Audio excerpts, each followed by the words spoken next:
बिस्मिल्लाहिर्रहमानिर्रहीम।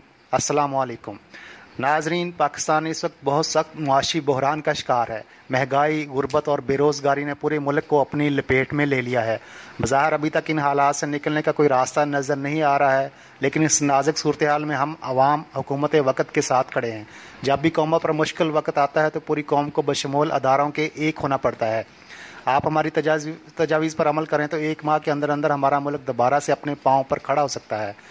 अवाम कहते हैं कि आप पेट्रोल डीज़ल 300 रुपये लीटर कर दो, बिजली भी डबल कर दो, गैस की भी लोड शेडिंग करो, लेकिन उससे पहले मुल्क में मुआशी एमरजेंसी लगा के ये कुछ इक़दाम उठा लो तो हम अवाम कबूल करेंगे। मुआशी एमरजेंसी लगा कर अगर इन 10 नुकात पर अमल किया जाए तो कोई माई का लाल पाकिस्तान को मुआशी टाइगर बनने से नहीं रोक सकता है। वो 10 नुकात कौन से हैं मैं आपको बताता हूँ। नंबर 1, तमाम सरकारी दफातर, आर्मी के दफातर, ब्यूरोक्रेट्स, पार्लियामेंट और इससे मुतल्लिका तमाम अदारों, दफातर, पार्लियामेंट लॉजेस, GHQ, अदालतें, इन सब में सरकारी खर्च पर बिजली देनी बंद कर दें। एयर कंडीशनर्स और हीटर्स पर पाबंदी लगा दें, सिर्फ पंखे और बल्ब चलाने की इजाज़त हो। नंबर 2, हर किस्म के फ्री पेट्रोल, फ्री बिजली और फ्री गैस पर पाबंदी लगा दी जाए। कोई रिटायर या हाजिर सर्विस सरकारी एहलकार और पार्लियामेंट्रियन फ्री पेट्रोल और बिजली का अहल ना हो। नंबर 3, हर किस्म के सिविल और फौजी, रिटायर्ड और हाजिर सर्विस मुलाजमीन और पार्लियामेंट्रियंस की सब्सिडी हर शोबे में बंद की जाए। नंबर 4, 3 लाख से ऊपर तनख्वाहें और पेंशनें कम करके उनको 3 लाख की हद तक कर दिया जाए। नंबर 5, जब तक मुल्क की मुआशी हालत बेहतर नहीं होती ताहयात मराहत बंद की जाएँ। नंबर 6, अरकान पार्लियामेंट, वज़ीरों, वज़राए आला, सदर, वज़ीर आज़म और तमाम बड़े सरकारी मुलाजमीन के स्वाबदेदी फ़ंड्स और कोटे ख़त्म किए जाएँ।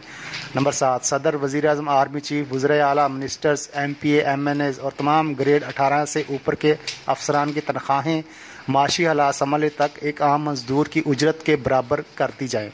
नंबर 8, सूदी निज़ाम को ख़त्म किया जाए। नंबर 9, हर किस्म का VIP और VVIP प्रोटोकॉल ख़त्म किया जाए।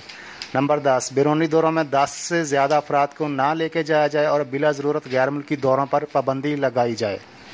ये सब काम करके आप आवाम से कुर्बानी मांगो तो वो देंगे, लेकिन सिर्फ आवाम से ही कुर्बानी मांगोगे तो और अपनी अयाशियाँ बरकरार रखोगे तो रद्द अमल हर सूरत आएगा। याद रखो, अब आवाम भेड़ बकरियां नहीं रहे जिन्हें तुम लोग जिधर चाहो मोड़ लोगे।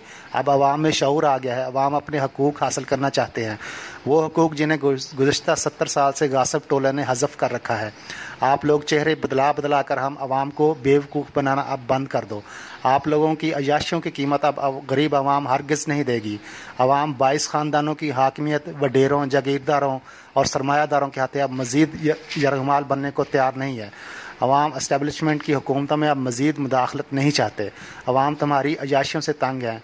अवाम मदीना की रियासत के ख़्वाहां हैं, जहाँ अमन हो, सुकून हो, जहाँ बराबरी और मसावत हो, जहाँ कानून सब के लिए एक हो, जहाँ इंसाफ सस्ता, फौरी और घर की दहलीज पर मिले, जहाँ कोई भूख से खुदकशी ना करे, जहाँ आवाम को तमाम बुनियादी सहूलियात मैसर हों और जो अशराफिया का नहीं आम आवाम का पाकिस्तान हो।